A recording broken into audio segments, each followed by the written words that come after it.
According to the collision theory, for a reaction to occur, the reacting molecules collide with one another.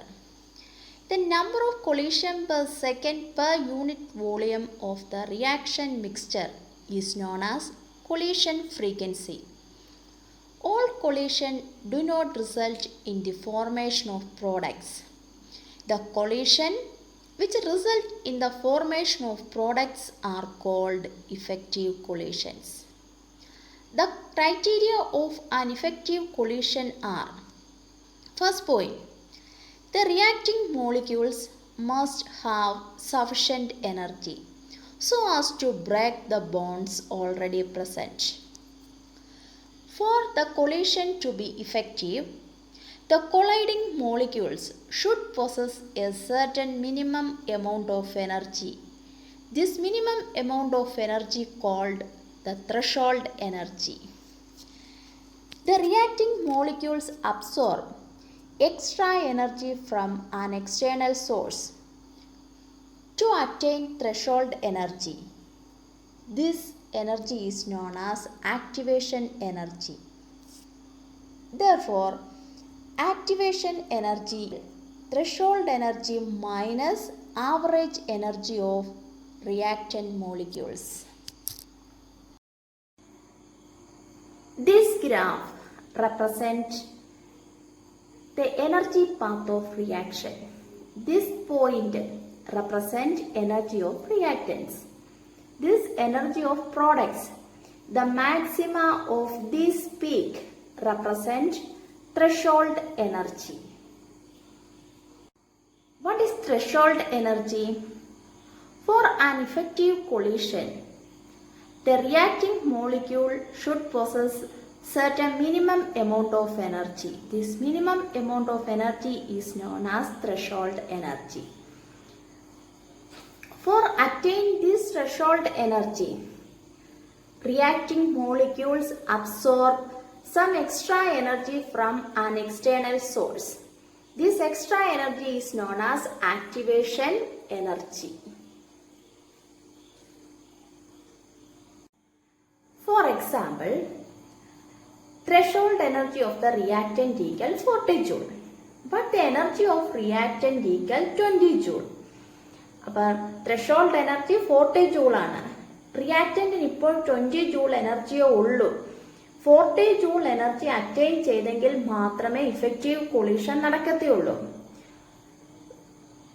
ആ effective collision നടക്കാൻ വേണ്ടിയിട്ട് ഇത് കുറച്ച് energy absorb ചെയ്യും. That extra energy is known as activation energy. അപ്പോൾ 40 joule എത്താൻ വേണ്ടിയിട്ട് 20യിൽ നിന്നും 40യിലോട്ട് എത്താൻ വേണ്ടിയിട്ട് അത് എത്രത്തോളം എനർജി അബ്സോർബ് ചെയ്തു എന്ന് നമ്മൾ എങ്ങനെ കാൽക്കുലേറ്റ് ചെയ്യുന്നത്? That extra energy represent activation energy. So activation energy equal 40 joule minus 20 joule. We get 20 joule energy. This 20 joule energy is the activation energy of the reaction. 40 joule represents threshold energy. 20 joule represents energy of reactant. So activation energy equal threshold energy minus energy of reactant. Activation energy equal threshold energy minus energy of reactant.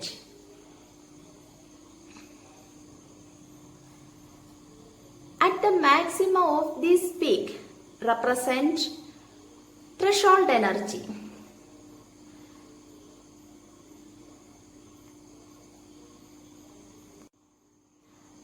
At the maxima of this peak,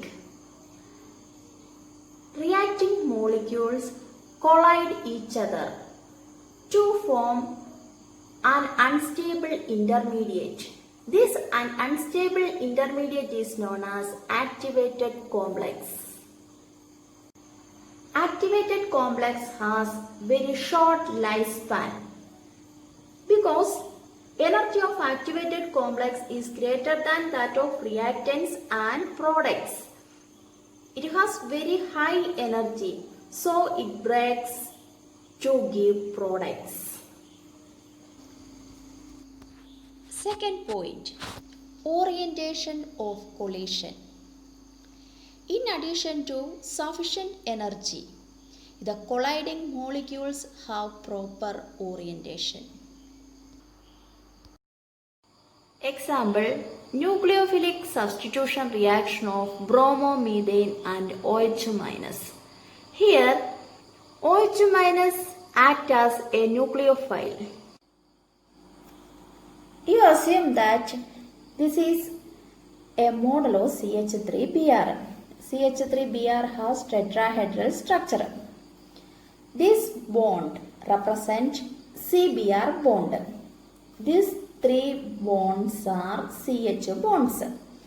അപ്പോൾ ഈ CH3Br nucleophile വന്ന് attack ചെയ്യണം. ഈ വന്ന് attack ചെയ്യുന്നത് CBrന്റെ സൈഡിൽ നിന്നാണെങ്കിൽ പ്രോഡക്റ്റ് ഫോം ചെയ്യുകയില്ല. But it attack on the opposite side to the CBr bond, that is this side. എങ്കിൽ മാത്രമേ ഇതെന്തായിട്ട് മാറത്തുള്ളൂ, പ്രോഡക്റ്റ് ആയിട്ട് മാറത്തുള്ളൂ. കാരണം ന്യൂക്ലിയോഫൈല് കാർബണിനെ വന്ന് അപ്രോച്ച് ചെയ്യുന്നത് ഈ CBr ബോണ്ടിനോ ഓപ്പോസിറ്റ് ആയിരിക്കണം. ഇത് കാർബണാറ്റത്തിലോട്ട് വന്ന് അപ്രോച്ച് ചെയ്യുന്നതിനനുസരിച്ച് കാർബണും ന്യൂക്ലിയോഫൈലും തമ്മിലുള്ള ബോണ്ട് സ്ട്രോങ് ആകും. അങ്ങനെ ബോണ്ട് ഫോം ചെയ്ത് കഴിയുമ്പോഴേക്കും ഈ CBr ബോണ്ട് വീക്കായി ഇവിടെ നിന്നങ്ങ് മാറും. അപ്പൊ ഈ പ്രോസസ് നടക്കണമെങ്കിൽ CBrനോ ഓപ്പോസിറ്റ് സൈഡിൽ കൂടെ വന്ന് അപ്രോച്ച് ചെയ്യണം. CBrന്റെ സൈഡിൽ കൂടെ ആണെങ്കിൽ not reaction takes place here.